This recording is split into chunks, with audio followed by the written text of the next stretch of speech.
সন্দীপন চট্টোপাধ্যায়ের গল্প কৃতদাস কৃতদাসী। দেখি দোতলায় দুজনে বসার সিটে একলা বসে আছে, গায়ে সাদা শাল জড়ানো, ব্যাস আর কিছু মনে নেই। মন পড়ছে না, ভুলতে পারছি না। আমি কারো চোখের দিকে আজ পর্যন্ত চাইনি। পরিচিত, অর্ধপরিচিত, অপরিচিত অনেকের দিকে চেয়ে দেখেছি। কারো কারো ঠোঁট, নিতম্ব, স্তন, কারো বা নগ্ন হাত আমার ভালো লেগেছে। কারো নীরবতা মনে আছে, কারো অভিমান মনে আছে, কোনো হাঁটার ভঙ্গি। একজন গায়িকার গ্রীবা মনে পড়ে, কোনো চোখ মনে পড়ে না। বাসের হ্যান্ডেল ধরে মায়ার দিকে চেয়েছিলাম। শীতের এত ভোরে আমি আগে কখনো বেরোইনি। যখন গঙ্গার উপর বাস উঠল, মনে হচ্ছিল গঙ্গায় জীবনের ভাসমান শোভা দেখে বাসের মানুষগুলো সকলেই বিরক্তিহীন, অতিশয় নম্র ও বিনয়ী হয়ে পড়েছে। ৮ নম্বর বাসের লেডিস অনলি ৮টা সিটে মায়া বসেছিল হেঁট মুখে, চোখ নামিয়ে। তাদের চোখ সহসা ছলছলিয়ে ওঠে, কেননা তটভূমি ত্যাগ করে এই সময় একটি দণ্ডিত জাহাজ চলে যেতে হবে বলে কুয়াশার ভিতর দিয়ে তার যাবজ্জীবন নির্বাসনে চলে যায়। জানালা দিয়ে বাইরে তাকিয়েছিল মায়া। অনেকক্ষণ এক দৃষ্টিতে চেয়ে থাকার পর সে ক্রমশ অস্বস্তি বোধ করতে লাগল। অবশেষে চোখ তুলে চাইল। চুলের ঢাকা ডান গালটা একবার ফিরিয়ে সরিয়ে নিল চকিতে।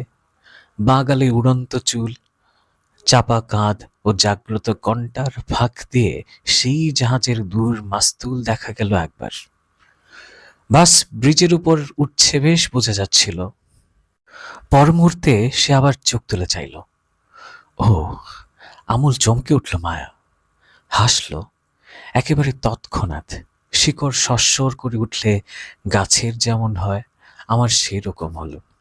কোনো বাস্তব কারণ নেই, অথচ আমি বুঝতে পারলাম ওর বহুদিনের গোপনতার সঙ্গে এই হাসি ও স্বরের সম্পর্ক রয়েছে, বিশেষত এই চমকে উঠার।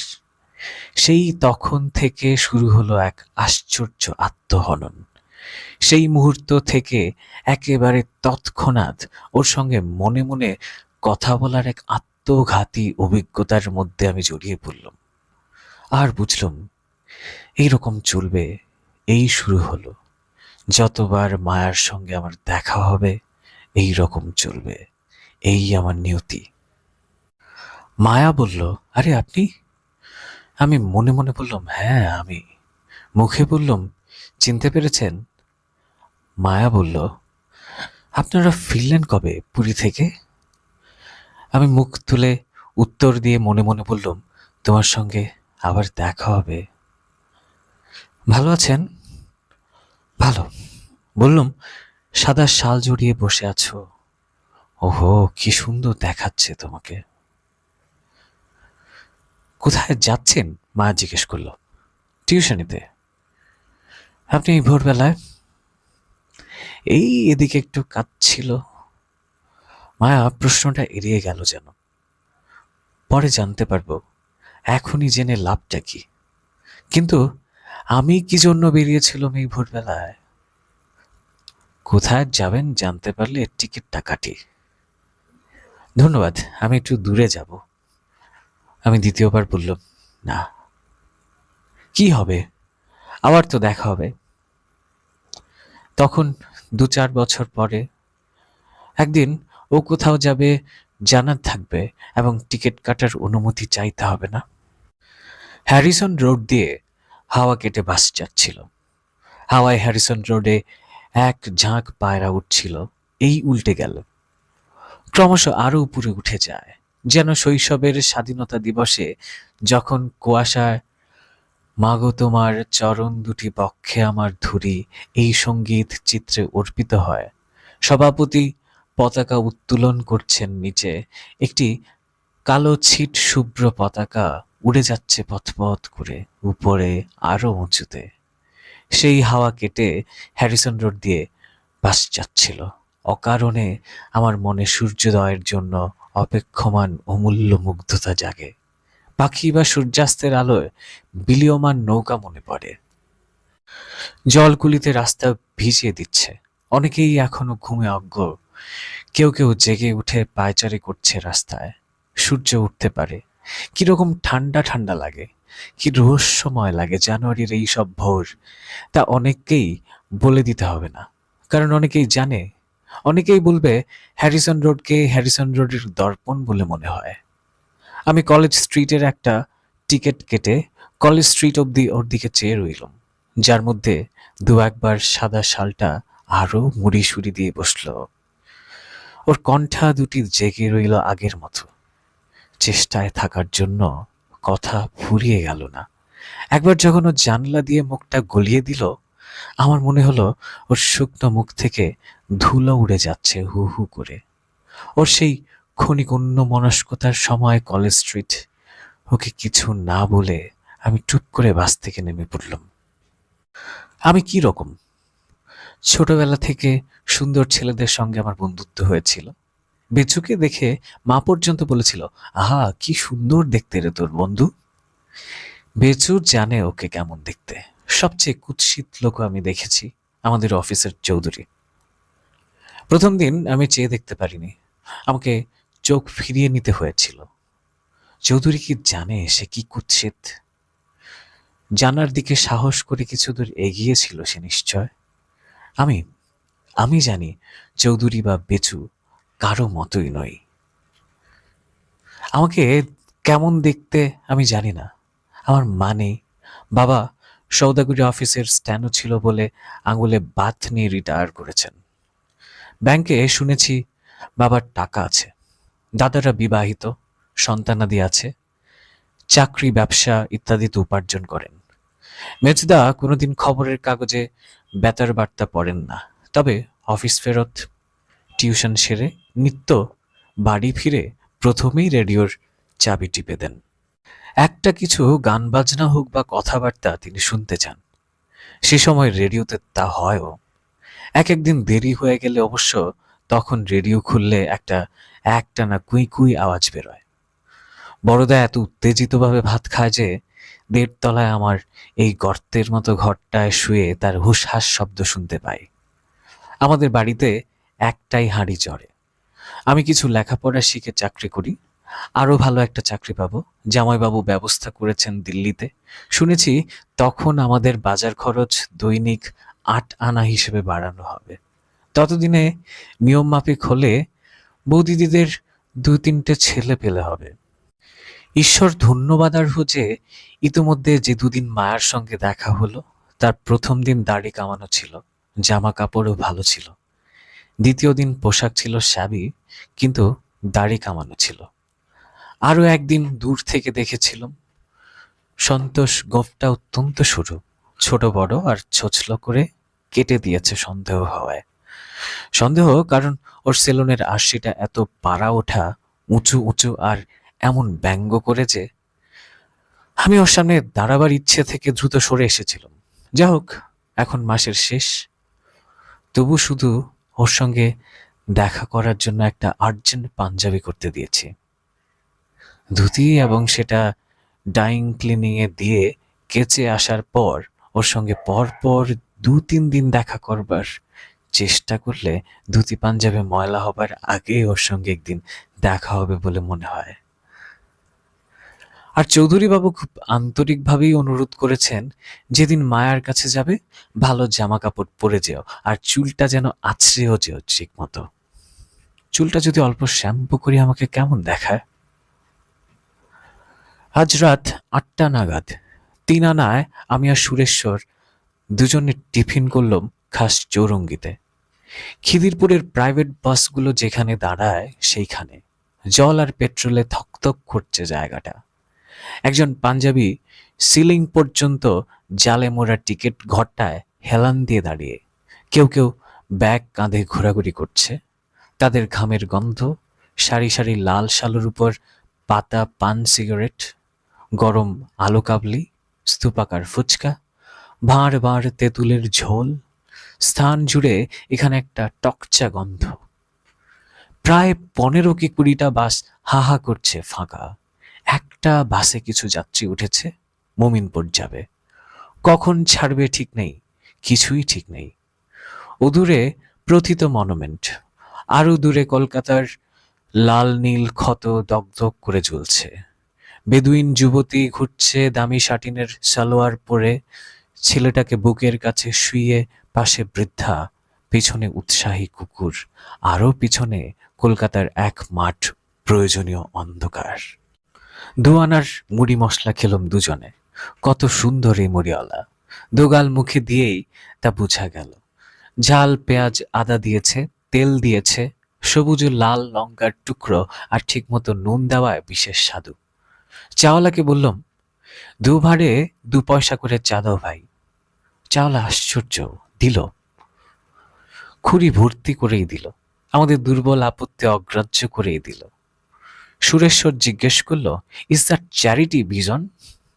আমি বললাম, 4টে মোটে পয়সা দিল, 2 খুঁড়ির দামই 2 পয়সা। তার উপর দুয়ানার চা দিলে তুমি, আর এমন সুন্দর চা। তোমার যে লোকসান হলো হে, কেন তুমি এমন ভুল করলে? চাওয়ালা সংক্ষেপে বলল, কই বাত নেই বাবু। আমি ওকে একটা চারমিনার দিলাম। কি লজ্জা চাওয়ালার! বসেছিল, ডান হাতটা সিগারেট শুদ্ধ নমস্কারের ভঙ্গিতে তুলে বাঁ হাতের উপর মাথাটা রেখে মুখ লুকিয়ে এক ধরনের হাসতে লাগলো। কিসে যে ওর অমন নারী সুলভ সুন্দর লজ্জা হলো বুঝলাম না। তারপর মনুমেন্ট অব্দি হেঁটে গিয়ে মনুমেন্টের নিচের সিঁড়িতে আমি বসলুম। সুরেশ্বর বসল সবচেয়ে উপরের ধাপে। শীত এলে একাকিত্ব বড় কষ্ট দেয়, কুয়াশায় স্পষ্ট দেখা যায় না কিছুই। চেঁচিয়ে বললাম, ভিটামিন বি কমপ্লেক্স নিয়ে বুঝলি সুরেশ্বর, বেশ উপকার হয়েছে। মন কি শান্ত, বেশ সাফসুফ লাগছে শরীর। সুরেশ্বর তো হ্যাঁ হ্যাঁ করে হেসে উঠতে পারত। ট্রামে ওঠার আগেও কেন বলল, এমন গভীর ভালোবাসা তোর, এমন গভীরতায় যার শুরু, তা কেন ভেসে উঠবে? ওকে তুই পাবি না দেখিস। সমুদ্র থেকে হাওয়া বহু দূর দেশ অব্দি যায়, আমি তার থেকেও দূরে। হু হু করে এত হাওয়া লাগে কেন? কোন অফিসে না শুনলেন? ধরুন ওই দিকের একটা অফিস। আপনি তো ডালহৌসিতে যান বলে তৎক্ষণাৎ অপরে মায়া বলল, চলুন ওই ব্যালকনির নিচে দাঁড়াই। সম্মতিসূচক যা বলার বলে আমি ওর স্বর যেদিক থেকে আসছিল সেই দিকে তাকিয়ে বললাম, আসুক না বৃষ্টি, ভেজো না তুমি বৃষ্টিতে। বৃষ্টি থামার পর জলের ফোঁটা ও তার লম্বা ছায়া পড়ে বিন্দু বিন্দু তোমার মুখ কেমন হয় সেও তো দেখার। ব্যালকনির নিচে দাঁড়িয়ে মায়া বলল, ও বাবা, এই যে ঝমঝমিয়ে আলো। ইস, লেট না হয়ে যায় আবার। বিকেলের আগে থামছে না। হেসে বলল, ইস কখনো না। হেসে বলল, মুখ শুকনো করে বলল, আমাদের বড়বাবু বুঝলেন। আমাদেরও বড়বাবু। মুখ শুকনো করে বললাম। প্রতিমার কলকার মতো ওর কান দুটি কেঁপে উঠল নাকি যখন আমার হাতের ছায়া ওর মুখটা 2 হাতে ধরে একবার এই কানে একবার অন্য কানে মুখ রেখে অনেকবার বলল, কখনো দেখিনি, হয়তো চন্দনের ফোঁটা মাখা কনের মুখের মতো হয়। আপনার মা বাবা আছেন? তোমার হাতটা ধরবো। কেউ নেই? না। ভাই? একজন যমজ ভাই। হ্যাঁ, একসঙ্গে থাকি। না, সে কিছু করে না, শুয়ে বসে থাকে হাই তুলে। চিক্কন রাস্তা ধরে মেঘ এগিয়ে আসছে। হঠাৎ একটা হাওয়ায় ঝাপটায় গোটা রাস্তা জুড়ে দুলে উঠল। রাস্তার মোড়ে আরো মেঘ। স্বপ্নাহতের মতো আমি আবার বললুম, হয়তো কনের মুখের মতো হয়। তাই ভেজো না তুমি বৃষ্টিতে, ভিজবে। মায়া বলল, বৃষ্টি থেমে এলো, চলি, আপনার তো ছাতা আছে। মাঝে মাঝে ভ্রম হয় ও বড় বেশি কুৎসিত, কিন্তু উষ্ঠের সামান্য প্রয়াসে পর মুহূর্তেই সে কেমন অপরূপ সুন্দরী হয়ে ওঠে। চোখের পাতা নেই, বৃষ্টিকণায় ঝাপসা চশমার কাচের উপর ওর চোখের চাওয়া। আসলে কি কাছ থেকে পাশ থেকেও কেমন সুন্দর দেখায়। দুপা এগোতেই একটা ট্রাম এসে পড়ে। আমরা দাঁড়িয়ে পড়ি। ছুটন্ত ট্রামে লহমায় লহমায় মুখ। বৃষ্টির ছাট এসে পায়ে পড়ছে আমাদের দুজনেরই। কি সামান্য দূরে কাঁপছে ওর ওষ্ঠ, সামান্য দূরে ওর অধর স্থির। চূর্ণ হবার মুহূর্ত পর্যন্ত ফেঁপে উঠে গম্ভীর জলস্তম্ভের মতো আমার শরীর সেই মুহূর্তে ওর ঠোঁট দুটির উপর আছড়ে পড়তে চায়।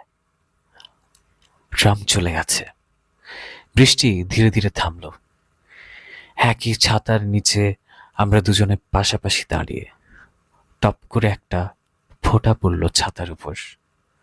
মানুষের ঠোঁট অত শুকনো হয়? আদর করা গলায় জিজ্ঞেস করলাম, পুরীতে আগে গিয়েছিলেন নাকি? যেন ফের অত শুকনো কেন তোমার ঠোঁট জানতে চাইছি। মায়া উত্তর দেবার জন্য মুখ তুলতেই চকিতে আমি, বোধহয় কাউকে চুমো খাওনি বলে, তাই না? মায়া, না, পুরীতে ওই একবার। আমি, হ্যাঁ, আচ্ছা, জলে চুমো খাওনি, বিকেলে যখন কাঁদো? হ্যাঁ। ঘাড় হেট করে মায়া বলল, কোনারকে গিয়েছিলাম। আমাকে একেবারে অন্যরকম দেখতে ছিল। আমি আপার ডিভিশন ক্লার্ক, ভাইয়েরা একসঙ্গে আছি। সংসারে অল্প টাকা দিতে হয় বলে আমার হাতে কিছু টাকা থাকে। আহিরি টোলায় প্রপিতামহের তৈরি আমাদের একটি ছোট দুতলা বাড়ি আছে, যেখানে দাদাদের সংসারে নামমাত্র খরচায় আমি বেশ দিব্যি ছিলাম। শুধু মাঝে মাঝে ধুতি একটি মাত্র এবং জামা ৫-৬টি হয়ে গেলে উদ্বৃত্ত জামার সমস্যায় আমি অত্যন্ত অসহায়, বিব্রত ও কখনো বা বিরক্ত বোধ করতাম। আমরা জেঠিমাকে মা বলে ডাকি। জেঠিমা দেওয়াল ধরে পাশ দিয়ে চলাফেরা করে মাঝে মাঝে বলে, হ্যাঁ রা বাবা বিজু, তুই আমার কাগজপত্রগুলো দেখবি? মাকে আমি সম্পূর্ণ ভুলতে পারিনি। মাকে আমার ১ মাস কি ২ মাস অন্তর মনে পড়ে। যে পেনটায় লিখছি এটা দিয়ে ভকভক করে কালি বেরোয়।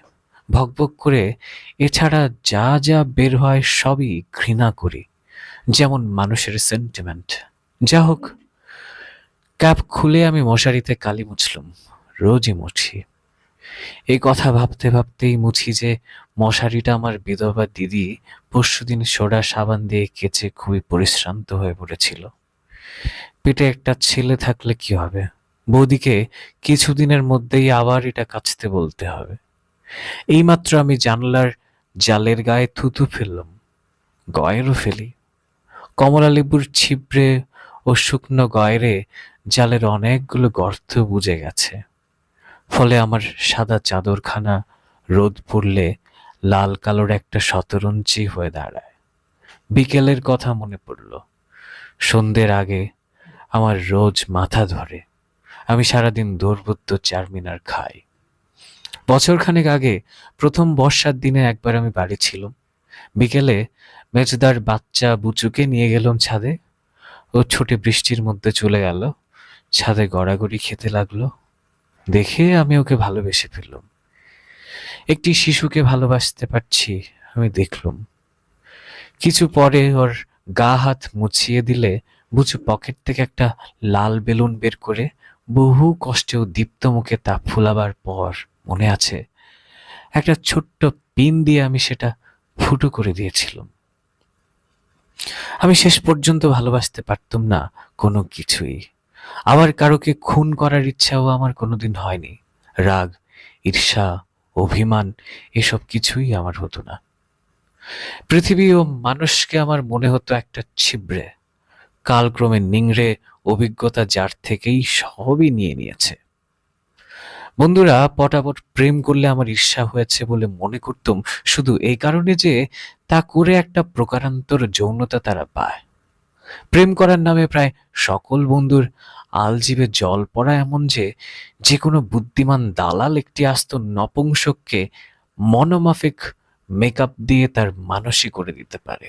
উদ্দেশ্য মহৎ, নারীর প্রেম।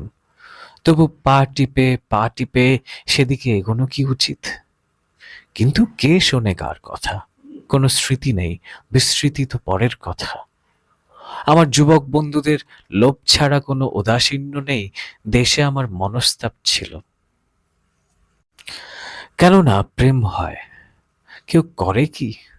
অন্তত প্রেম করার জন্য আমি কখনো কোনো মেয়েকে অনুসরণ করিনি। আমি বরং গণিকালয়ে গেছি। প্রেমহীন দেহ ভোগ করতে গিয়ে আমি বিকল হয়েছি সত্য, তবু আমি চরম পাপ করিনি। আমি কখনো কিছুতেই কোনো গণিকারুষ্ট চুম্বন করিনি। আমি প্রায় সবকিছুকে মিথ্যে ও ভুল বলে জানতে শিখেছি। সবচেয়ে বেশি ভুল ও সন্দেহজনক মনে করেছি আমার আন্তরিকতাকে। তবু কোনো ভোর ভালো লাগলে বা পৃথিবীর বিখ্যাত সিনারিগুলোর অন্যতম গড়ের পেছনের সূর্যাস্ত দেখে মুগ্ধ হয়ে আমি কাঁধে হাত রেখেছি নিজের। সত্যি তো, নাকি বই পড়ে শিখেছ? জিজ্ঞেস করেছি, বা এইরকম প্রচলিত বলতে ভালো লাগছে। ভালো খারাপ মিশিয়ে ভীষণ জটিল ব্যাপার খুলে দেখতে গিয়ে বিস্মিত হয়ে জানতে চেয়েছি, এ কি প্রকৃত বিস্ময় না ভান? দুঃখের ফেরানো মুখরেখা আদরে বারবার আমার দিকে ফিরিয়ে বলেছি, দুঃখ তুমিও কি মিথ্যা? প্রেমে পড়ে আমি এই দেখলাম, গ্রন্থকে বিশ্বাস করে পড়ে গেলে যেমন, প্রেম সেরকম উচ্ছ্বসিত কিছু নয়। প্রেম এমনকি একটা আবেগহীন ব্যাপার। ক্ষণিকের সুনিদ্রার পর এ যেন আগের মতোই সব ঠিকঠাক দেখা। আমার এক বন্ধুর মা যেমন হাসেন, প্রেম সেরকম হোয়াইট লাফটা। আমি পড়েছিও একটা গ্রন্থে, ভালোবাসা। আমি ভালোবাসতে গিয়ে দেখেছি, শুধু ভালোবাসার বাইরেই নয়, সমস্ত মানবিক মূল্যবোধের বাইরে আমাকে ঠেলে দিচ্ছে। মাসখানেক ছুটি নিচ্ছি, এখানে কিন্তু আর দেখা হবে না। কমাসের? 1 মাসের? অসম্ভব।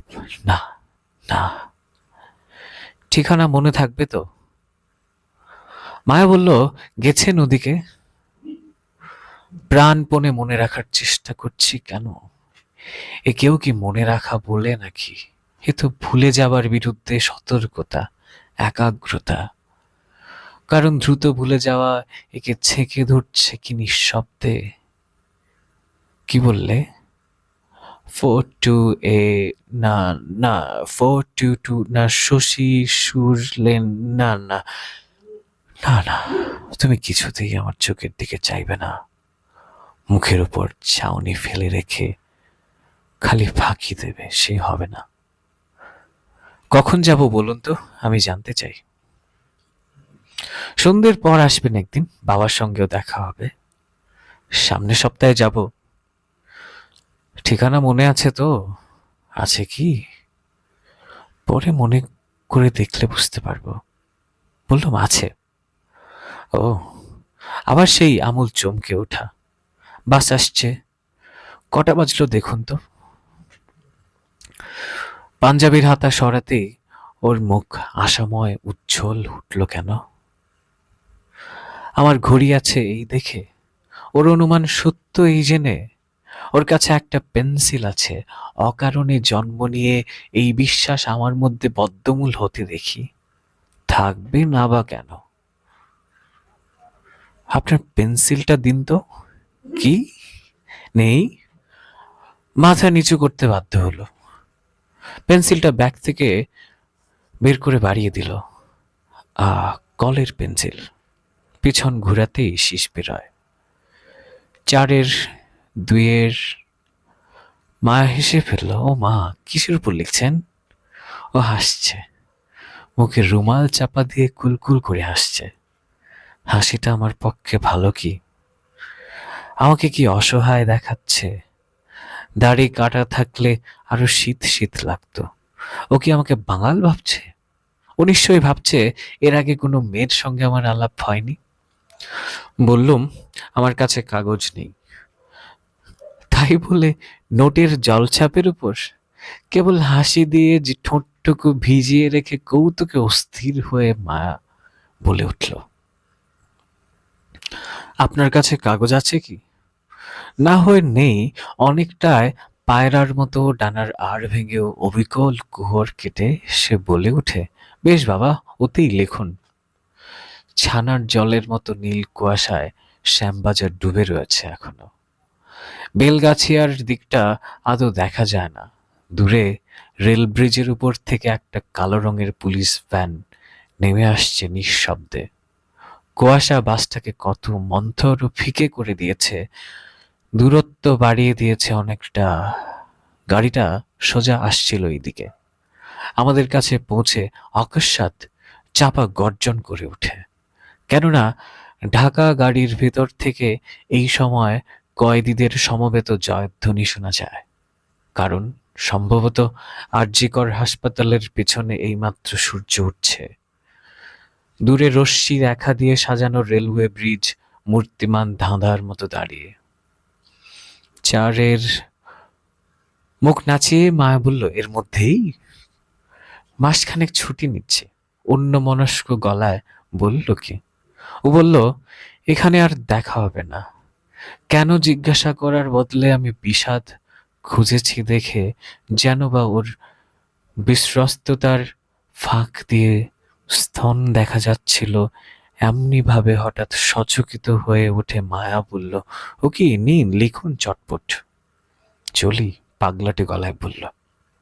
আবার জয়ধ্বনি। কুয়াশার ভিতর সম্পূর্ণ মিলিয়ে যেতে যেতে ওয়্যারলেসের ছিপটি থেকে ঘন ঘন রূপা চকচকিয়ে উঠে। ফুটবোর্ডে পা রাখতে ভিড় ওকে গ্রাস করল। মায়া জানলার ধারে এসে বসে। তার ডান গাল চুলে ঢাকা, কানে গাঁথা সোনার জুই। খুব ঠান্ডা হাওয়া দিচ্ছে। হঠাৎ শীতে আমার ঠোঁট ফেটে যাচ্ছে। মায়া হাত ঢুকিয়ে নিচ্ছে সাদা শালের ভিতর। না না, সার্সিটা তো কুয়াশায় ঝাপসা। আমি তোমার খোঁপায় রাখা হাত দেখছি। এ তুমি সরিয়ে নেবে কেন? আমি বলি, অথচ আমাকে মুখ খুলতে হয় না, ঠোঁট ব্যবহার করতে হয় না। গাড়ি স্টার্ট নেবার আগে যাবার বেলা উচ্চারণ করে পিছু ডেকে আমি বললাম, তোমাকে একটা কারুকার্য করা রুমাল কিনে দেবো একদিন। আমি অ্যাসপ্ল্যানেডের একটা ট্রাম ধরলাম। ভুল ট্রামে উঠেছি। এটা গ্রে স্ট্রিট চিৎপুর দিয়ে অনেক দূর ঘুরে যাবে। তা যাক, আমার অফিস যেতে দেরি হয়েই গেছে। কদিনই মাঝে মাঝে হচ্ছে। আজও যেতে যেতে বৃষ্টি নামলো। গণেশ টকির কাছে পৌঁছে ঢং ঢং ঢং ঢং করে একটা পাগলা ঘন্টির আওয়াজে চমকে উঠেছিলাম। দমকল মনে হলো। এই বৃষ্টির মধ্যে আবার আগুন লাগলো কোথায়? ছুটে গিয়ে ট্রাম থামলো ঠিক একটা মন্দিরের সামনে। মন্দিরে আরতি হচ্ছে। এমন অশুভ মনে হয়েছিল মন্দিরে সেই আরতি। কন্ডাক্টর টিকিট চাইল। আমি আমার হাতটা লম্বা করে ওর দিকে বাড়িয়ে ধরলাম। খুচরা নেই? খুচরো। কন্ডাক্টর নোটটার বদলে বহু খুচরা আমাকে দিল। খুচরায় আমার দু পকেট ভারী ও ভর্তি হয়ে গেল। আমি কর্পোরেশন গিয়েছিলাম। পরিচিত বন্ধু রেকর্ড দেখালো। রাস্তাটা কি শশী সুর লেন বলছিল না বাই লেন? লেন হলে 422 না 42 নাকি শুধু 42? 42 আছে লেনে, 422 আছে বাই লেনে। প্রতিটা ভাড়াটে নাম লেখা আছে রেকর্ডে। পদবি জানি, 5 জন মিত্র ওই 3টি বাড়িতে আছে। লেনে কি বাই লেনে 422 নেই কোথাও। না থাক, কিন্তু কি করে অতগুলো বাড়ি হানা দেব? বিশেষত একটি মেয়ের নাম ধরে কতগুলি দরজায় গা দিয়ে ঢাকবো? কোন অফিসে চাকরি করতো তাও জানি না, অথচ ওর ঠিকানা ভুলে গেলাম। কেন গেঁথে নেইনি মনে? কি করব? ওর সামনে যতবারই দাঁড়িয়েছি বেকুবের মতো হতবুদ্ধি, চোখ মুখ লাল হয়ে উঠেছে আমার। প্রতিবারই ও ভেবেছে আমি নিশ্চিত বাঙাল, এবং এর আগে কোনো মেয়ের সঙ্গে আলাপ হয়নি। বিস্মৃতি নাকি সেই স্মৃতির স্মৃতি আমি জানি না, যা আমাকে ছেকে ধরেছে ওর সামনে দাঁড়ালেই। এই কারণে যে কারণও ভেবে দেখেছি ওর সম্পর্কে আমার একটা গোপনতা রয়েছে। ওর কি? ওর তো কোনো সিক্রেট ছিল না। আহাম্মক আমি কি অভিশপ্ত নাকি যে নোটটা কন্ডাক্টরকে দিয়ে দিলাম? কেন আমার কাছে খুচরো ছিল না কেন? আমি তো জাতিস্বর নই যে ওর ঠিকানা আমার মনে থাকবে। বছর দশেক আগে ছেলেবেলায় সন্ধ্যার ধ্বনি ছিল শাকে। ছেলেবেলার কথা মনে পড়ল। বছর দশেক আগেও আমার বয়স তখন 16, ফার্স্ট ইয়ারে পড়ছি। প্রথম দিন কলেজে হাফ প্যান্টুল পরে গিয়েছিলাম, এমনই বোকা। আসলে আমার ভুল ধারণা ছিল যে ছেলেবেলাটা বোধহয় বেশি দূরে ফেলে আসিনি। আজ ধরা পড়ে শুধরে গেল।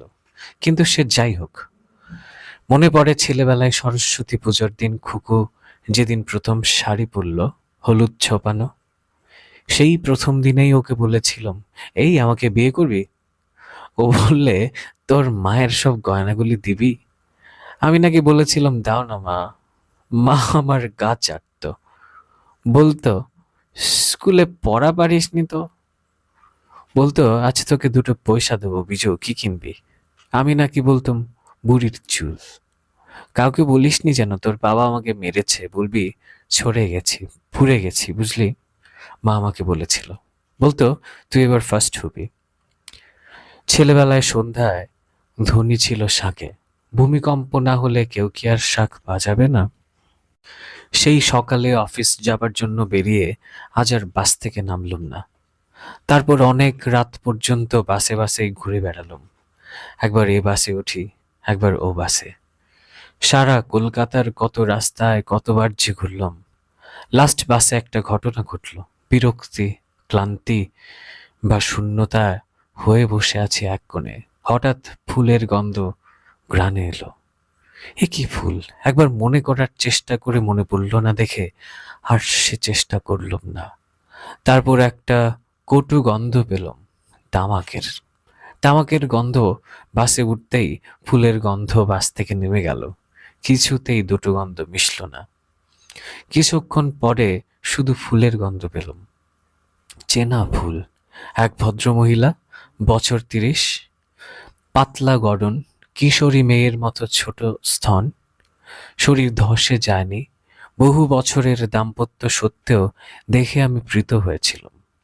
ভদ্রমহিলা স্বামীকে নিচু গলায় কি বললেন, তারপর আঁচলের গিট খুলে ফোলালার কাছ থেকে কিনলেন ফুলের মালা। অশ্লীল, অশ্লীল। সমস্ত ব্যাপারটা কি যে অশ্লীল লাগলো আমার। বাসশুদ্ধ লোকের সামনে ফুলের মালা কেনা, পাশে প্রচলিত চেহারার স্বামী, ধরা যাক প্রেমিক স্বামী, তাহলে তো চূড়ান্ত অসভ্যতা। এর চেয়ে অশ্লীল আগে কিছু দেখেছি কি?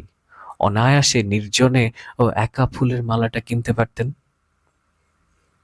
বাসে গন্ধ পর্যন্ত লুকিয়ে নিয়ে যেতে পারলে আরো সুবর্ণত।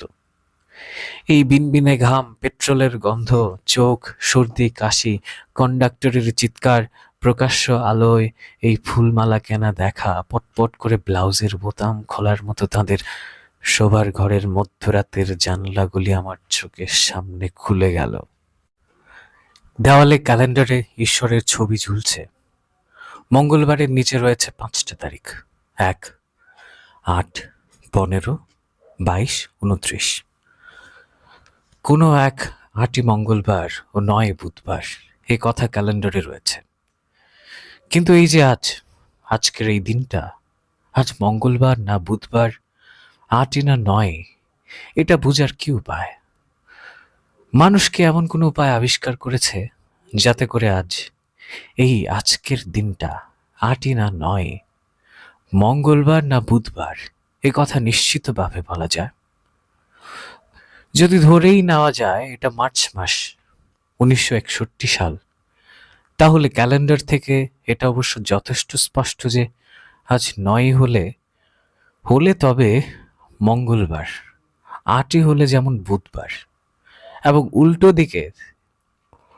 উল্টো দিক থেকে আজ যদি মঙ্গলবার হয় হলে 8ই নিশ্চিত, বুধবার হলে অনস্বীকার্য নয়। কিন্তু আসলে আজ মঙ্গলবার না বুধবার, 8ই না 9? আমাদের আদি কবিতার প্রথম বাক্য শুরু হয়েছিল না দিয়ে। জানি না কখন আসবে, ঘুম আসছে না। প্রায় মাস খানেক ধরে আমার ঘুম হচ্ছে না। দিনে সারা শরীরে ঘুম নিয়ে ঘুরে বেড়াই। ঘুমের দিকে অবিরাম অবিরাম ভারে নত হয়ে পড়ে শরীরময় সমস্ত জীবন। জীবনের সরল সত্য ও একমাত্র দর্শন মনে হয় ঘুম, যা প্রগাঢ়তর ঘুমে বিলীন হতে চায়। অফিসে যাই, জেগে কাজও করি। আজকাল হঠাৎ ওজন দেখা শুরু করেছি। অফিসের পর একটা রেস্তোরাঁয় বসে পুনরায় অপরাহ্নকাল এসে যায়। নরনারীর নতমুখ শোভাযাত্রা দেখি কোনোদিন। 14 তলা অট্টালিকা প্রস্তুতি পর্বের দিকে চেয়ে বলছিন ভুলিব না, যবে তব ছল ছল আঁখি সম্পর্কে করমচাঁদ থাপার কিভাবে। লটারির টিকিটের জন্য লাইনটা দেখি বেলা শেষে ছোট হয়ে আসে। কোনোদিন মোহনবাগান মাঠের পেছনের অন্ধকারে বসে থাকি। একদিন ইডেন গার্ডেনের কাছে গ্যাসপোস্টের নিচে হড়হড় করে এক ঝলক লাল উছড়ে পড়ল। কাছে এসে ঠোঁট লাল, চুড়ি লাল, কারে কুণ্ডল লাল, লাল শাড়ি পরা একজন ঢ্যাঙ্গা হিজড়ে এসে দাঁড়ালো। আমি ভয় পাইনি, কিন্তু সে যখন কঠোর সুরে বলল, কোনো ভয় নেই, তুমি বসে থাকো, তখন আমি আঁতকে উঠেছিলাম। যখন দূরের রাস্তা উঠল চকচকিয়ে, একজন মাতাল নাবিক চেঁচিয়ে উঠল, ফিট অন। ও ঘোড়ার খুরের শব্দ ধীরে ধীরে থামল। হিজড়াটা ফোর্টের দিকে একটা উঁচু টিলায় উঠতে আবার তার উদাসীন আদো জাগা গান শুনতে পেলাম। জানি না কখন আসবে, ঘুম আসছে না। গত মাসখানেক ধরে আমার ঘুম হচ্ছে না। পরশুদিন ছিলাম পুলকেশের হোস্টেলে। 3টে সোনেরিল ট্যাবলেট খেয়েও ঘুম এলো না দেখে আমার ভয় হয়েছে। এরকম তো হয়নি যে আমার আর সব একে একে ডুবে গিয়ে আজ বেঁচে আছে শুধু চোখ দুটো। তবে কি আমি পাগল হয়ে যাচ্ছি? সত্যি এত দুর্বল লাগে, কাশলে বুকে লাগে, ভাত খেতে গেলে কষ্ট হয়, মনে হয় যে পেশিগুলো গলাধঃকরণের ব্যাপারে সাহায্য করছিল সেগুলো আর পারছে না। মায়ার জন্য কিছুই অনুভব করি না আর। প্রকৃতপক্ষে ওর মুখ ভুলে গেছি। কিন্তু তখন শোনা গেল না, যখন ভালোবাসতে গেলাম কেউ বলল না সাবধান। কেন গেলাম? অপ্রেম আমাকে অনেক দিয়েছিল, বহু দূর পর্যন্ত নিয়ে গিয়েছিল। অমন চাঁদ দেখিয়েছিল যা থেকে কেবলই অন্ধকার ঝরে পড়ে, আর এক পা বাড়ালেই ছিল সেই আর্তনাদহীন আধার। মুহূর্তে আমি চ্যুত হতে পারতাম। হেমন্তের অবিরল পাতার মতো টলতে টলতে নেমে যেতে পারতাম নিচে। কিন্তু যে মুহূর্তে পা তুলতে গেলাম, হায়, উপত্যকা জুড়ে টালমাল ধ্বনিত প্রতিধ্বনিত বাল্মীকির গলা আমাকে ডেকে বলল, মা নিষাদ। গ্যাসের আলো নিভে যাবার পর ও সূর্য ওঠার পর আজ সকালবেলা দূর থেকে মায়াকে দেখলাম। দুটি বিনুনি করেছে চুলে, চুলের ভিতর দিয়ে চিকচিক করছে সোনার জুঁই। চুলে ওর ডান গাল ঢাকা। বসন্তকালে এরকম ভোরে লাল বাসস্টপ ঝোলানো গ্যাস পোস্টের নিচেও দাঁড়িয়েছিল। বন মহোৎসবের একটা ছোট গাছের কচি পাতা ঢেকে রেখেছে গ্যাসের ভাল্বটা। ভোরবেলার প্রিয়তম রোদ্দুরে পাতাগুলো তাকে ঘিরে ঝাড় লণ্ঠনের মতো দুলছিল। সহসা একটা আলোকিত পাতা উল্টে গাছটা তার অন্ধকার দিক দেখায়। রাস্তা জনহীন।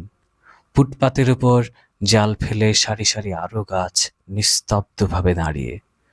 ফুটপাতে শুয়ের শব্দ তুলে দূর থেকে হেঁটে আসছে একজন লোক, তার গায়ে গলাকাটা শার্ট। যেন পদক্ষেপ গুনে গুনে সে এগিয়ে আসছে। ওর কাছে গিয়ে থামল, পাশে দাঁড়ালো।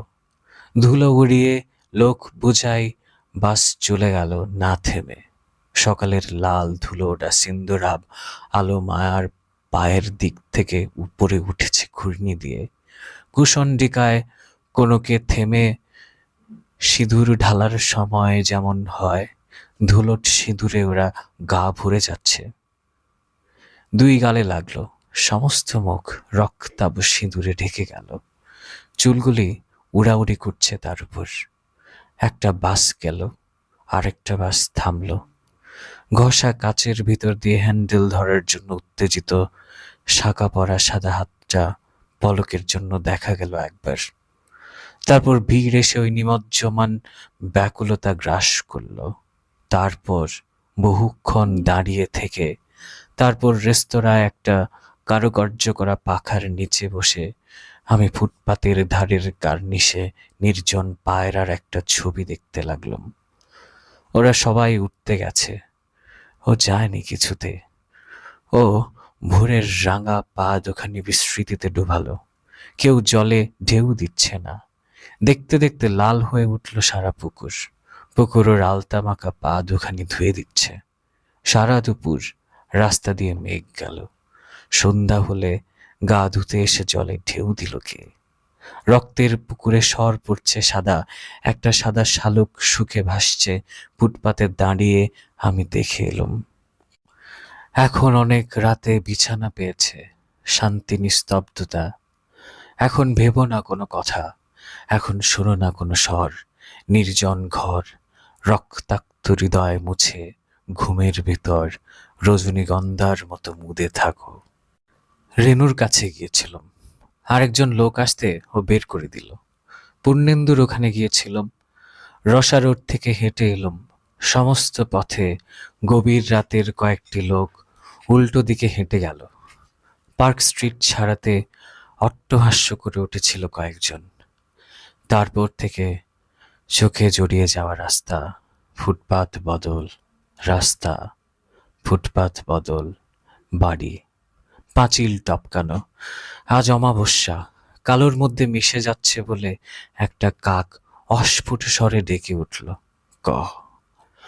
কলে জল পড়ছে টপটপ, কার বিশাল চৌবাচ্চা ভর্তি হচ্ছে। বা রাত্রির বুকে বুজকুড়ি উঠছে।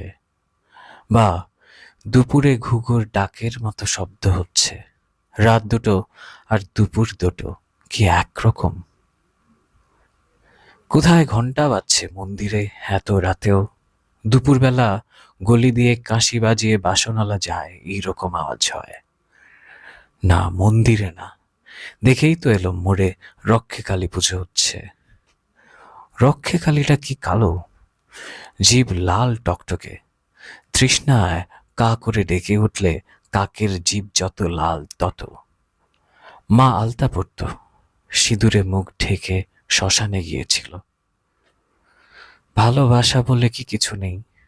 প্রেম বলে, ঘৃণা, নরহত্যা, পাপবোধ, এগুলি কি মানুষের সঙ্গে অসম্পর্কিত? কারোকে কেন ভালোবাসি না? নিজেকেও না। কেন কারোকে হত্যা করার ইচ্ছে আমার নেই?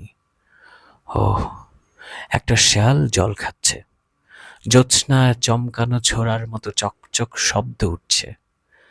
আর এই অন্ধকার, এই আভা আর অন্ধকার ঘাতকের বিবেক তৃপ্ত হয়, তার তৃষ্ণা মেটায় যা। কি কষ্ট দিয়েছি নিজেকে আজ সারাটা দিন। রেস্তোরাঁয় 2-4 টুকরো রুটি ছাড়া কিছুই খাইনি। জল খাইনি এক ফোঁটা। ইচ্ছের শরীর ছিঁড়ে দিয়েছি রেনুকে। বাড়ি ফিরে ভেবেছিলাম বিছানায় লুটিয়ে পড়ব, অথচ কতক্ষণ দাঁড়িয়ে থাকতে পেরেছি বিছানার পাশে। নিজের উপর এইসব অত্যাচার করা আমার দরকার, তবু তা পারছি কই। পারছি কই? পারছি না। এ তো শরীরের ছালই শুধু ছাড়াচ্ছি। অনেক ভিতরে আরশির মতো চকচকে রক্তে জিবে দিতে পেরেছি কি? পারা আমার অত্যন্ত দরকার। এইরকম আমি আরো দিন কতক চালাবো। এও জানি কষ্ট বিনা আমি আজও সারা রাত জেগে থাকব। কিন্তু কখনো করি, কখনো তোমাকে বিশ্বাস করি না। হে ঈশ্বর, মায়াকে আমার চাই। দুঃখ ও শোক আলাদা, আমি জানি। দুঃখ আমি অনেক পেয়েছি, দেখেছি শোকগ্রস্ত শরীর। কিন্তু এ হচ্ছে ইচ্ছা।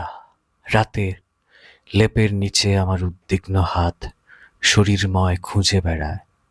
শরীরের কোথাও কোনো ফাটাফুটি নেই, তবু কি নেই আমার শরীরে? কোনটা চলে গেছে? হৃৎপিণ্ড? কোন জায়গাটা খালি? অন্ধ হয়ে আমি খুঁজছি সেই জায়গাটা যেখানে হৃদয় ছিল, তবে কি আমি আর শুনতে পাচ্ছি না যা যা আমার জন্য উচ্চারিত হচ্ছে? অনেক দিন ধরে অনেক নিচু থেকে ধীরে ধীরে যা জেগে উঠেছে তা হলো এই ইচ্ছা, আমার অস্তিত্বকে উপড়ে তুলে এ এখন আমাকেই তা অর্পণ করতে পারে। আমার চোয়ালে চোয়াল বসে যাচ্ছে। ঈশ্বর, ওকে আমার চাই। আবার আমার জমাট রক্ত এইমাত্র চমকে উঠল। ঢালু পাড় থেকে নেমে এসে একটা শেয়াল আবার তার ছোরা দিয়ে জল স্পর্শ করছে। ভালোবাসা, চরমতম ভালোবাসায় আমার চোয়ালে চোয়াল বসে যাচ্ছে, চ্যাপ্টা হয়ে যাচ্ছে মাথা, ছোঁচালো হয়ে যাচ্ছে মুখ। সাপের ফণার মতো বাঁকানো নিহত তীব্রতার এই শরীর কোন অনিবার্য চুম্বনে তৃপ্ত হবে? কার রক্ত স্পর্শ করে চকচক করে চাটবে ভালোবাসার এই কাটা জীব? আমি আলো জ্বেলেছি। টেবিলের উপর উপুর করে আমি শিওরানিতে নরম শিরার মতো আঙুলের হাড়গুলি দেখছি। চোখ দুটোর পক্ষে আমার আয়ুষ্মান দীর্ঘজীবী হওয়া সম্ভবপর হবে কি? অন্ধকারে ঝুলন্ত একটা সিঁড়ি, মাঝে মাঝে ধাপহীন পা ফেলে সিঁড়ি দিয়ে নেমে এলে সম্মুখে একটা দরজা পথ রোধ করে দাঁড়ায়। পাল্লার ফাঁক দিয়ে আসা ধুলোটা এক ফালি আলো হাত দিয়ে ঠেলে দিতে পর্দার মতো দুলে উঠল তা। ঘাতকের দীর্ঘ আঙুলগুলির আগে আগে শ্বাসরুদ্ধ ব্যক্তির রক্তকণিকা যেমন ছুটে যায়, লুকিয়ে পড়ে। হাতের ঝাপটায় উড়ন্ত ধুলো ব্যাকুলতার সেই নীল চিত্র রচনা করতে লাগলো। ঢালু পাড় দিয়ে নেমে এসে একটা শেয়াল চোখ ঘুরিয়ে একবার বাঁ দিক একবার ডান দিক দেখল। তাতে অন্ধকার থেকে দুবার কাঁচ ছিঁড়ে যাবার শব্দ হলো। দরজাটা ভেজানো ছিল, ঠেলা দিতে খুলে গেল। শূন্য ডেক চেয়ারে পাশে মানুষ সমান একটা মোমবাতি জ্বলছিল। টানা টানা তারকাহীন চোখ থেকে টস টস করে গরম মোম পড়ছিল তার কলবে। দরজা খুলে যেতেই তীরের দিকে ধাবমান হাঁসের মতো শিখাটা লম্বা হয়ে তার চঞ্চু দুটি উঁচু করে তুলে ধরল, যেন শূন্য ডেক চেয়ারে শায়িত কেউ এখনই উঠে বসছে সভয়ে। দু হাতে দুই হাতল আঁকড়ে ধরে ঝুঁকে বিস্ফারিত চোখে চেয়ে আছে দরজার দিকে। তার উৎকণ্ঠিত গলাটা ঝুলে রয়েছে। এক হাতে ধরা যায় না, দু হাতে মোমবাতিটা উপড়ে ফেলার চেষ্টা করলে তখন শিখা থেকে ছিটকে লাফিয়ে উঠে উলের ভোর মোহবর। গা থেকে হাতের উপর টস টস করে পড়ছে ফুটন্ত মোম 10টা আঙুল মোমবাতির গলায় চেপে বসে যাচ্ছে ক্রমশ। খড়কুড়ি নামানো প্রায়ান্ধকার ঘরে এখন চচ্চর করে মোম জ্বলছে। গলা কাটা জানোয়ারের ধর পুরানো মন্দিরের চাতালে যেমন লাফায়, শিকাটা ধপ ধপ করে তেমনি লাফিয়ে উঠছে। কখনো বা কম্পিত তৃণের মতো ম্রিয়মান, শেষাবধি নিস্তেজ হয়ে এলো। চোয়ালে চোয়াল বসা আঙ্গুলগুলো আরো গভীর দাগ ফেলে আরো বেশি মোম আকর্ষণ করে বসে যাচ্ছে। শাঁ শাঁ শব্দ তুলে দীর্ঘ সময় বহে যেতে দিয়ে মোমবাতিটা শ্বাস টানল কয়েকবার। দেওয়ালে একখণ্ড আয়নায় চকমকিয়ে উঠল অন্ধকারের জল। হাতের উপর 2 ফোঁটা আরো মোম গলে পড়ে। এইসব মিলিত দৃশ্যের সম্মিলিত অলিক প্রয়াণের ভিতর থেকে পোড়া লোমের নারকীয় গন্ধের মধ্যে শিখাটা মরুভূমির কুকুরের লাল জিহ্বা অন্তিম তৃষ্ণায় উল্টে অবশেষে নেতিয়ে পড়ল। কেউ কেউ কালী পূজার সময় অ্যালুমিনিয়ামের তারবাজি ফোটায়, এখন তেমনি পুড়ে যাচ্ছে। পুড়ে যাওয়া অংশটা গুটিয়ে পাকিয়ে কুঁকড়ে যাচ্ছে। হোক এক বোবা কালা, যে যন্ত্রণায় ভূমিকায় অপরূপ অভিনয় করছে। সহসা ঝনঝন শব্দের ধ্বনি ও প্রতিধ্বনি তুলে কক্ষান্তরের বিশাল এক দরজা খুলে গেল। সেই আশ্চর্য আলো বিকীর্ণ করা তার বাজির আলোয় 2 হাতে 2 পাল্লা চেপে ধরে চৌকাঠের উপর দাঁড়িয়ে মায়া চিৎকার করে উঠল, বাবা গো! একবার চিৎকার করে উঠতেই স্থির হয়ে দাঁড়িয়ে থাকে বাধাধানের ভঙ্গিতে বাহু মেলে ধরা সেই অজ্ঞাত প্রতিমা। উন্মোচনের ধ্বনি প্রতিধ্বনির মধ্যে কক্ষ কক্ষান্তর থেকে আরো দূর কক্ষ কক্ষান্তরে মিলিয়ে যাচ্ছে চিৎকার। ডাক সাজের কোকড়ানো কৃষ্ণ পরচুলায় ওর কান ওর ডান গাল ঢাকা, চুল মণিবন্ধ অব্দি প্রবাহিত। দরজা চেপে ধরা ধবল আঙ্গুলগুলিও মৃগকর্ণের মতো রাতুল তালুর আভাসটুকু দেখা যায়। এখন সিন্দুরাব রক্ত স্মৃতি থেকে গড়িয়ে পড়ে ওর ললাটের রেখাগুলো মুছে দিচ্ছে। নিষ্পিষ্ট ঠোঁট দুটি চিতা থেকে নিক্ষিপ্ত কাঠের মতো জ্বলে লাল ছাই হয়ে আছে। ভিজে সপসপ করছে ভ্রু। রক্তে রক্তে সমস্ত মুখমণ্ডল ঢেকে গেল। শুধু নিবদ্ধ চক্ষু দুটি অন্ধকারে চিরস্থির হীরকের মতো জ্বলে। কাছে গিয়ে মোমবাতিটিকে দুহাতে জড়িয়ে ধরার জন্য আমি চেষ্টা করি। দেখলুম দুহাতে জড়ানো যায় না। আমার হাত দুটি আহ্বানের ভঙ্গিতে লেপ্টে রইল। আমি সত্যি সত্যি দেখতে পেলুম আমার পিঠে লেপ্টে রইল আমার সমস্ত শরীর। অতিকায় সেই মোমবাতির পিচ্ছিল গোড়াটা দু হাতে জড়িয়ে ধরার চেষ্টা করতে করতে মোমবাতির গোড়াটা দু হাতে জড়িয়ে ধরে আমি উপুর হয়ে শুয়ে পড়তে আমাকে দেখি। পরশুদিন রাতে দিল্লিতে একটা স্বপ্ন দেখে আজ সকালে কলকাতায় এসে পৌঁছেছি। বিকেলে মায়াকে দূর থেকেই দেখা গেল। অফিস ভাঙা ভিড় এড়িয়ে স্ট্যান্ডের কাছে একটা কালো টুবি বাসে বসে রয়েছে জানলার ধারে মাথা নিচু করে। বোধহয় কোনো মাসিক পত্র পড়ছিল। এর আগে এরকম বাসে একা বসে থাকতে আমি কারোকে দেখিনি। শ্যামবাজার মোড়ে এখন মলিন কিরণে ভর্তি। পরন্ত আলোয় গৃহ অভিমুখে মানুষ, গৃহ থেকে নির্গত হয়ে মানুষ সকলেই হেঁট মুখে ও বিনয় সহকারে হাঁটাহাঁটি করছে। অদূরে একটা সাবানের বিজ্ঞাপন অসময়ে জ্বলে উঠল। পুরনো বইয়ের দোকানে এসে পড়ল তার আলো। ইলেকট্রিক তারে ঝুলের মতো ধোঁয়া ও লটকানো ঘুড়ি। চুরির দোকানে বিচ্ছুরিত শোভার মধ্যে নিঃসঙ্গ মুসলমান। বিকালের জানলায় দাগ কাটা কিশোরী ও ওষুধের দোকানে অসম্ভব ভিড়। মুক্তির অপেক্ষায় একটা ছবির ব্যানারের নিচে রেস্তোরাঁর সামনে কয়েকজন যুবক রেলিংয়ে ভর দিয়ে দাঁড়িয়ে। তাদের সামনে অপেক্ষমান ডাবল ডেকার ও দম্পতির নিকট প্রার্থনারত ভিখারি। ট্রাফিক আইল্যান্ডে ঘূর্ণায়মান পুলিশ বা দূরে ব্রিজের উপর মন্থর ট্রাম, এই সব দৃশ্য। উপরে জীর্ণ বারান্দায় টাঙানো ঢাকাই শাড়ি, চেক লুঙ্গি ও উজ্জ্বল ব্লাউজগুলি মনোরম বাতাসে শুকায়। সূর্যাস্তের দীর্ঘ রশ্মি স্পর্শ করলে সেগুলি খড়খড় করে ওঠে। এইসব হঠাৎ একসঙ্গে দেখলে মনে হয় এই পৃথিবীতে দ্রুত ও নিশ্চিতভাবে কিছুই ঘটে না। নিচে মাটি শুকতে শুকতে একটা পুলিশ ভ্যান মাঝে মাঝে যাতায়াত করে। এখন শরৎকাল, কিন্তু শ্যামবাজারে তার কোনো রূপ, কোনো চিহ্ন নেই।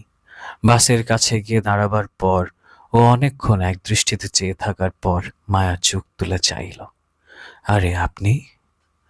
হাসপাতাল, বেশ্যাপল্লী ও ভাড়া বাড়িতে, গলির পানের দোকানে ও সমস্ত রাস্তার মোড়ে, চতুর্দিকে এবং এই রেস্তোরাঁয় একটা প্রীতিকর সমবেত গানের রেকর্ড বাজছিল।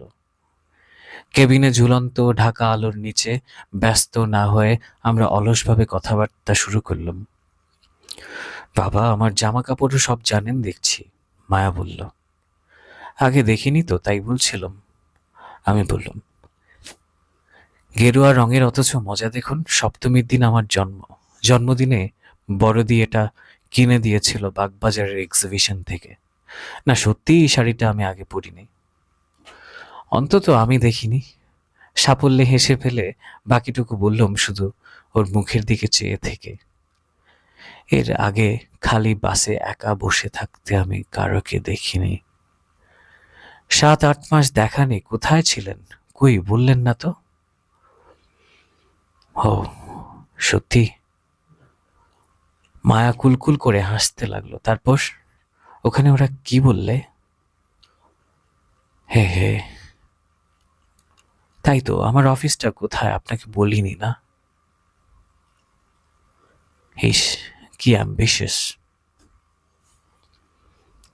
তাই নাকি? বেশ বুদ্ধিমান তো আপনি। আচ্ছা, লোকটাকে সত্যি ভালো?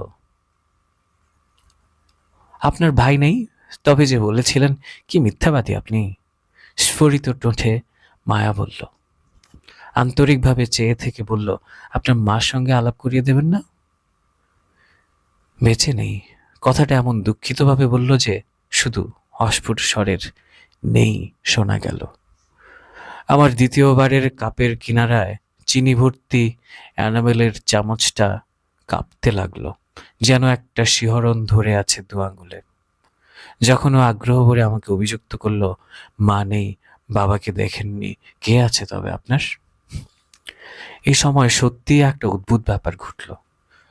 আমরা খুব ধীর ও অলসভাবে 1.5 ঘন্টা সময় বয়ে যেতে দিয়েছিলাম দ্রুত। ওয়েটার বিল নিয়ে বেরিয়ে গেলে কেবিনে বসেই আমি টের পেলুম রেস্তোরাঁ এখন অনেক পাতলা হয়ে গিয়েছে। যারা আমাদের প্রবেশ করতে দেখছিল তারা আর কেউ নেই, কিছু অন্য লোকজন এখন আমাদের বেরিয়ে যেতে দেখবে। এই সময় বাইরে ওই ফুটপাতে কি নিয়ে কাদের কোলাহল হলো। পর মুহূর্তে একটা ডাবল ডেকার রেস্তোরাঁর সামনের স্টপে দাঁড়িয়ে মুছে দিল রাস্তাটা। এই সময় সহসা রেকর্ড এক জায়গায় পিন আটকে গেল। এই দীনতা ক্ষমা করো প্রভু। অকুল হয়ে উঠে কীর্তিনাশা গলা ভাড়া বাড়িতেও হাসপাতালে ভাঙতে লাগলো শত খান হয়ে। ক্ষমা করো প্রভু, ক্ষমা করো প্রভু। পিন আটকানো রেকর্ড ভুল সুরে ঘুরে ঘুরে কেবলই বাজতে লাগলো বেশ্যাপল্লীতে। দীনতা ক্ষমা করো, দীনতা ক্ষমা করো। ক্রমে পিন পুঁতে গেলে চাবুকের ঘন ঘন শব্দের মধ্যে রেস্তোরাঁর ভিতর অকুত্থ বেসুরে শিষ্যি দিতে লাগলো সে তার, প্রভু, প্রভু, প্রভু। অবর্ণনীয় নরকণ্ঠ থেকে কি আতঙ্ককর সেই রক্তপাত! আমি হাঁটুমোড়া পা দুটো চেয়ারের তলা থেকে টেনে বের করতে করতে ঝুলন্ত ঢাকা আলোর নিচে টেবিলের উপর হাড়ওয়ালা 10টা আঙুল উপুর করে রাখলাম। গুলিয়ে যাওয়া প্রায়। অর্থহীনভাবে হেসে উঠে মায়া বলল, আচ্ছা, কেন ছুটি নিলাম 1 মাস? কই কিছু জিজ্ঞাসা? আমার সর্বশরীর কাঁপছিল। অবশ্য প্রথমে আঙুলগুলি দেখে থাকবে। আমার চোখের সামনে কাঁপতে কাঁপতে আমার কীর্তিহীন শরীর নত জানো হয়ে ওর কোলের উপর শৃঙ্খলিত হাত দুটি রাখল। রেখে বলল, এই 10টা আঙুল দেখো, দেখো আমার 2 হাতের আঙুল এরকম নয়, ভীষণ রুগ্ন লোমহীন এই সাদা আঙুলগুলো দেখো। কি হলো আপনার? মায়া তখন বলছিল। টেবিলের উপর হাত দুটি ফেলে রেখে ধোঁয়ার মধ্য থেকে ওর সামনে পরিস্ফুট হতে হতে বললাম, ঘাতকের এরকম হয়। কিন্তু বলার জন্য এবারেও আমার উষ্ঠ ব্যবহার করতে হলো না। ওর ভ্রুতে ভ্রু আটকে আমি ওর দিকে চাইলাম। ঠোঁট ফাঁক করে আমি অনেকক্ষণ ওর দিকে চেয়ে রইলাম। স্মৃতি এসে উষ্ঠ অধরের আশ্রয় নিলে ক্রমে রঞ্জিত হয়ে উঠতে লাগলো ঠোঁট দুটি। আমার হাঁ করা মুখ থেকে নির্গত হয়ে এলো বোবা কালা। ওর অভ্যন্তরস্থ বোবাকে স্পর্শ করল। সহস্র চক্ষু প্রস্থান ভূমির অন্ধকার থেকে তুলে এনে সে পাছে লীন হয়ে যায়। এতদিনের সকল কথাবার্তা, তার প্রতিটি অক্ষর ও তাদের গোপন পরিচয় দেখাতে লাগলো। এতদিনের কথাবার্তা নেপথ্যে থেকে উঠে এসে কোলাহল করে ঘিরে ধরছে ওকে। হাত ধরে টানাটানি করছে বারে বারে, যেন বা মেঘের মতো এক ঝাঁক ভ্রমর অগ্রসর হচ্ছে তার দিকে। কাপড় গয়না বাজিয়ে আচম্বিতে উঠে দাঁড়ালো মায়া। সম্পূর্ণ পাগলাটে গলায় সংক্ষেপে বলল, চুলি। ঘুরে দাঁড়িয়ে জিজ্ঞাসা করলো, আচ্ছা, এতদিন দেখা হলো, এখন আর জিজ্ঞেস করা চলেই না, আপনার নামটা কিন্তু আমি কোনোদিন জানি না। আমি হাত তুললাম। দাঁড়াও মায়া, যাক, একটা সমস্যা গেল। আমি, দাঁড়াও মায়া, যাই তাহলে। এই সময় কালো ইস্পাতে ঢাকা একটা পুলিশ ভ্যান রেস্তোরাঁর সামনে পৌঁছে দারুণ জোরে ব্রেক কষল। কোকিয়ে উঠে রাস্তার উপর টকঠক করে কাঁপতে লাগলো গাড়িটা। সমস্ত কেবিন কেঁপে উঠল। তারপর একেবারে তৎক্ষণাৎ ঝনঝন করে রেস্তোরাঁর কাচের দরজার বিশাল পাল্লা দুটি খুলে গেল। শুয়ের শব্দ তুলে তুলে হেঁটে এসে একজন আগন্তুক অতিরিক্ত আলো ফেলে রেস্তোরাঁর ভিতর ঢুকল। হলের মাঝখানে পৌঁছে পা ফাঁক করে দাঁড়ালো। গান থেমে গেল। তোমার ডাক নাম কি? সেই কাঁপুনীয় ঝনঝনাৎকারের মধ্যে আমি এই প্রথম আমার এক অপরিচিত কণ্ঠস্বর শুনতে পেলাম, যে স্বরে এর আগে আমি কখনো বলিনি। কিছুকাল পরে মায়া ঘুরে দাঁড়ালো টেবিলের কোণাটুকু ধরে।